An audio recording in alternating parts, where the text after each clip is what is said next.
Bonjour Pascal Luciani-Boyer. Bonjour. Vous êtes maire adjointe, président de la commission numérique de l'Association des maires de l'Île-de-France et porte-parole de l'AMF à Ludovia. Vous venez souvent à Ludovia? Écoutez, c'est la deuxième fois. Je dois avouer que c'est la deuxième fois seulement que je viens à Ludovia, mais j'interviens sur un certain nombre d'instances aussi, éducation et numérique par ailleurs. Votre première impression sur Ludovia?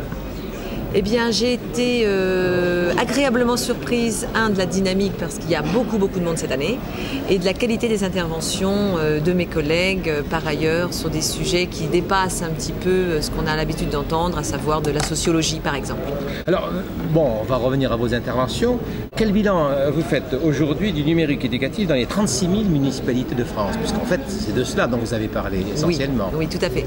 Donc, déjà, un premier constat, c'est qu'on ne peut pas faire l'école numérique dans nos plus de 36 000 communes en France rurales, grandes, moyennes villes, comme on le fait dans les départements ou dans les régions.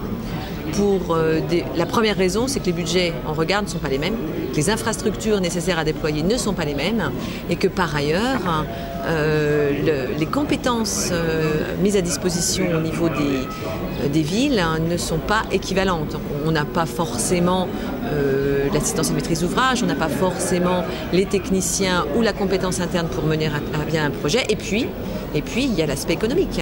L'aspect économique est souvent un grand frein à l'équipement numérique dans les écoles. Et quelles ont été les priorités en termes d'investissement? C'était les TNI. Y a-t-il une ligne directrice? Est-ce que chaque municipalité a fait un petit peu comme elle pensait qu'il était bon de faire?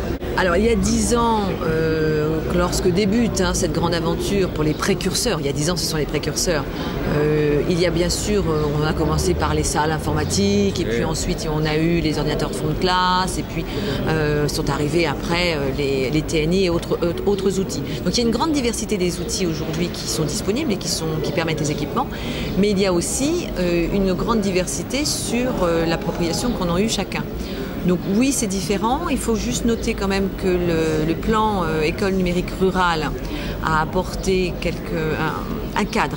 Un cadre, puisqu'on a dit, les communes rurales peuvent être équipées à moindre coût, va-t-on dire, pour une enveloppe de 10 000 €, d'une classe dite mobile. Et combien numériques en ont profité? Alors il y a eu, deux plans, je pense. Oui, il y a eu les deux plans. La première a fait l'objet de 3500 écoles, et donc il a apporté de toute manière une dynamique. Mais cette dynamique, elle avait juste vocation à montrer que c'était possible. Ça n'était pas en soi la solution rêvée, puisque une classe mobile, elle a des roulettes, c'est un chariot, ça ne monte pas les escaliers. Donc obligatoirement, on se rend compte qu'il ne peut pas y avoir un modèle unique sur une classe unique, et il n'y a jamais de classe unique. Il n'y en a pas d'une commune rurale à une moyenne commune à une grande commune, il n'y en a pas d'une école sur une autre vis-à-vis d'une autre sur un même territoire, et il n'y en a pas non plus d'une classe vis-à-vis d'une autre. Donc chaque classe va avoir des spécificités, parce que des méthodes d'enseignement sont parfois un peu différentes, et donc nécessitent des outils différents. Et c'est ce qui est offert aujourd'hui, ce qui est proposé, c'est qu'il y a une multiplicité d'outils.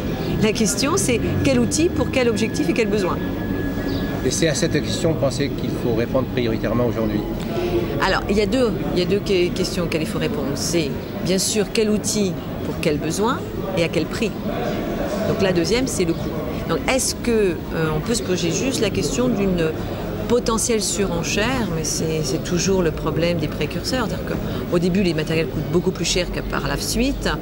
Mais est-ce qu'il n'y a pas une surenchère entre le coût du produit et la qualité ou les compétences d'un produit par rapport au véritable usage qu'on en a? Bon, alors vous avez je crois, et vous l'avez dit plusieurs fois, une idée précise sur ce qu'on appelle la fracture numérique territoriale.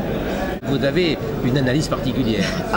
Particulière, je ne sais pas. En tout cas, la fracture numérique, territoriale ou pas, elle est de deux ordres. Parce que soit on parle de fracture numérique au sens de l'utilisation, qu'en ont tous nos concitoyens. Et là, aujourd'hui, je crois que cette frayeur qui a fait l'objet de beaucoup d'écrits et de discours il y a encore 4-5 ans est derrière nous, notamment parce que l'utilisation des smartphones a considérablement diminué le ticket d'entrée et donc l'appropriation que tous ont pu en avoir. En particulier les jeunes. Alors, en particulier les jeunes, ils sont tous sur leur smartphone et la problématique de est-ce que tout le monde saura utiliser le numérique, elle n'est plus. En revanche, là où on peut se poser la question, c'est est-ce que tous les jeunes, donc tous les élèves, sont égalitaires devant l'utilisation pédagogique du numérique dans le sens de la réussite scolaire. Et votre analyse là, c'est quoi? C'est qu'elle est diversifiée. Alors déjà, il faut se poser la question de est-ce que le numérique contribue à la réussite scolaire? Bien sûr. La plupart des écrits aujourd'hui, des études montrent que c'est un levier. C'est un levier, c'est indéniable. Maintenant, il faut regarder si c'est un levier lorsqu'il est bien utilisé. Mais si on regarde juste si on prend comme hypothèse que oui, c'est facteur de réussite scolaire, c'est aussi facteur de compensation du handicap et de tout un tas d'autres situations difficiles de l'enfant. Là, il y a une inégalité. Là, on peut parler de fracture numérique scolaire, puisqu'on a beaucoup évoqué la diversité sur les territoires, entre les villages et les villes, mais ça n'est pas que cela. Vous pouvez traverser la rue, avoir deux écoles d'une même ville qui vont avoir des niveaux d'équipement très différents et en tout cas d'utilisation du numérique très différents. Donc votre voisin peut très bien avoir un enfant qui bénéficie ce qu'on va considérer comme étant un avantage aujourd'hui d'utilisation pédagogique du numérique et d'autres enfants qui ne vont pas l'avoir, bien qu'on ait toujours appris jusqu'à présent sans le numérique et qu'on s'en portait pas plus mal. En revanche, et ça a été le sujet de Ludovia cette année, on parle de plaisir, parce que le plaisir d'apprendre amène la réussite scolaire, amène une meilleure compréhension. Donc de ce point de vue, on peut considérer qu'il y a une inéquité. Cette inéquité, vous la ciblez dans les villes, entre deux rues, entre deux établissements scolaires, entre deux écoles, mais pourtant la municipalité, lorsqu'elle investit, lorsqu'elle propose l'achat de matériel, puisque c'est elle qui achète ce matériel, n'équipe-t-elle pas l'ensemble de toutes les écoles de façon équivalente? Alors il n'y a pas forcément d'équipement harmonieux, parce que je rappelle que dans les programmes et dans les obligations des enseignants sont inscrits bien sûr les compétences à savoir utiliser l'ordinateur. Mais il n'y a pas d'inscrit d'obligation d'utiliser le numérique d'un point de vue pédagogique tout au long des parcours éducatifs. Donc de fait, il revient à la bonne volonté de chaque enseignant de s'approprier ou non tel ou tel outil pour apporter un plus, lorsqu'il considère que c'est un plus, dans son enseignement.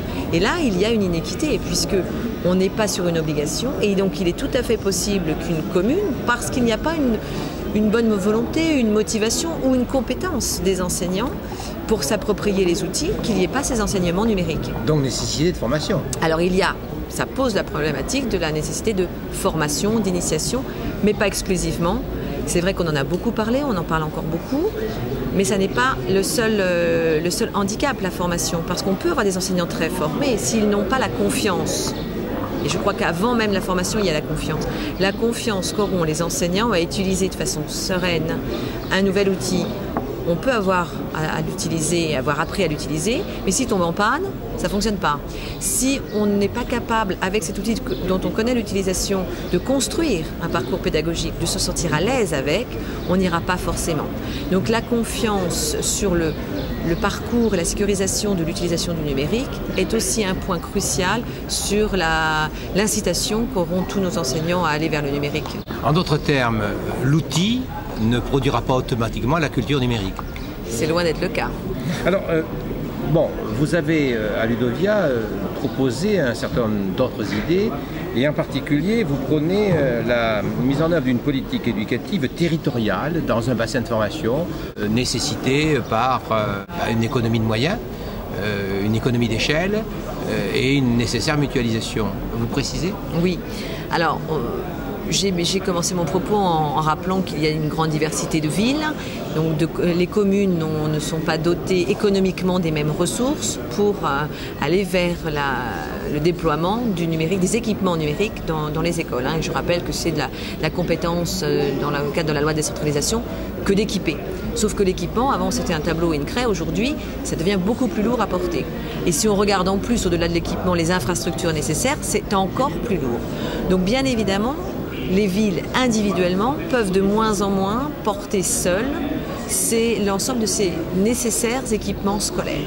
Donc il y a des regroupements. Ces regroupements font l'objet de mutualisation et elles sont aujourd'hui, elles existent, mais elles sont un petit peu atypiques. Elles ne sont pas que portées par des intercommunalités qui est a priori un premier niveau de réunion de compétences dans le cadre de la mutualisation. On le fait très bien pour l'assainissement par exemple.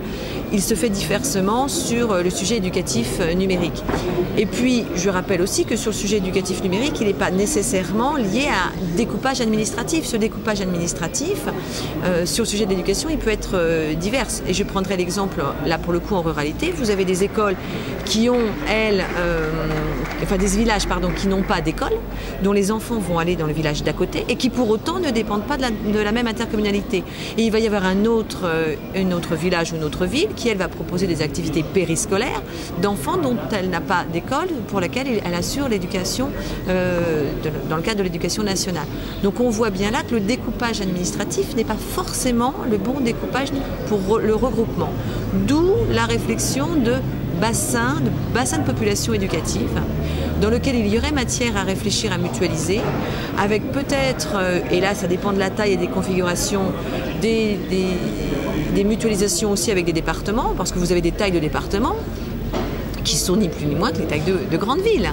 Donc il y a à regarder territoire par territoire des bassins de population homogènes qui vont donc pouvoir bénéficier d'infrastructures en commun. Très bien. Nous avons eu hier à Ludovia une vidéo qui nous a été présentée, discours du ministre de l'Éducation nationale, Vincent Peillon. Discours dense avec les premières propositions, décisions qu'il prend en particulier en direction du numérique qu'il considère être comme essentiel à l'école. Est-ce que vous avez des commentaires à faire sur ce discours et sur les propositions qu'il fait? Alors sur le discours, comme tout nouveau ministre et avec un nouveau gouvernement, bien évidemment, il y a un certain nombre de propositions tout à fait satisfaisantes. Tout le monde était d'accord sur le fait que le numérique dans le secteur scolaire est une priorité, c'est une priorité d'aujourd'hui et de demain. Le citoyen de demain est un citoyen numérique. Ça, c'est très important. Et puis, bien sûr, derrière cela, il y a eu également les propositions d'accompagnement, de formation des enseignants. Un certain nombre d'autres, d'ailleurs, auraient pu faire l'objet de cette réflexion qui est d'inciter les enseignants dans la démarche, donc de les motiver et de mieux les reconnaître peut-être. Mais nous sommes tous d'accord sur la réflexion et sur les objectifs. Maintenant, la grande difficulté, c'est qu'après ces recommandations et ces objectifs à atteindre, il faut revenir à la réalité des difficultés économiques. Et là, je ne suis pas persuadée qu'après ces bonnes intentions, l'action et l'ensemble des actions puissent être conduites. Il nous faut attendre des propositions, des plans d'action pour pouvoir statuer sur la faisabilité. Sur la volonté d'y aller, nous ne pouvons tous qu'être d'accord sur mettre une priorité dans le numérique sur l'éducation de nos enfants. En résumé, M. Fourgousse disait sur le numérique, il est heureux de constater que la droite et la gauche, il y a très peu de différences. Vous approuvez? Sur le numérique en général, nous avons en général assez peu de différences politiques parce que nous mesurons tous les mêmes enjeux. Après, c'est comment. Mais c'est souvent vrai dans beaucoup de sujets de société. Nous sommes souvent d'accord sur le fait d'amener la population avec un meilleur bien-être. La différence politique se situe sur le comment, à partir du moment où les moyens, eux, ne sont pas pléthoriques. Il est bien nécessairement obligatoire de trouver le juste équilibre entre les moyens et peut-être des partenariats publics-privés qu'il faudra investiguer de façon préférentielle. Merci beaucoup, madame. Merci à vous.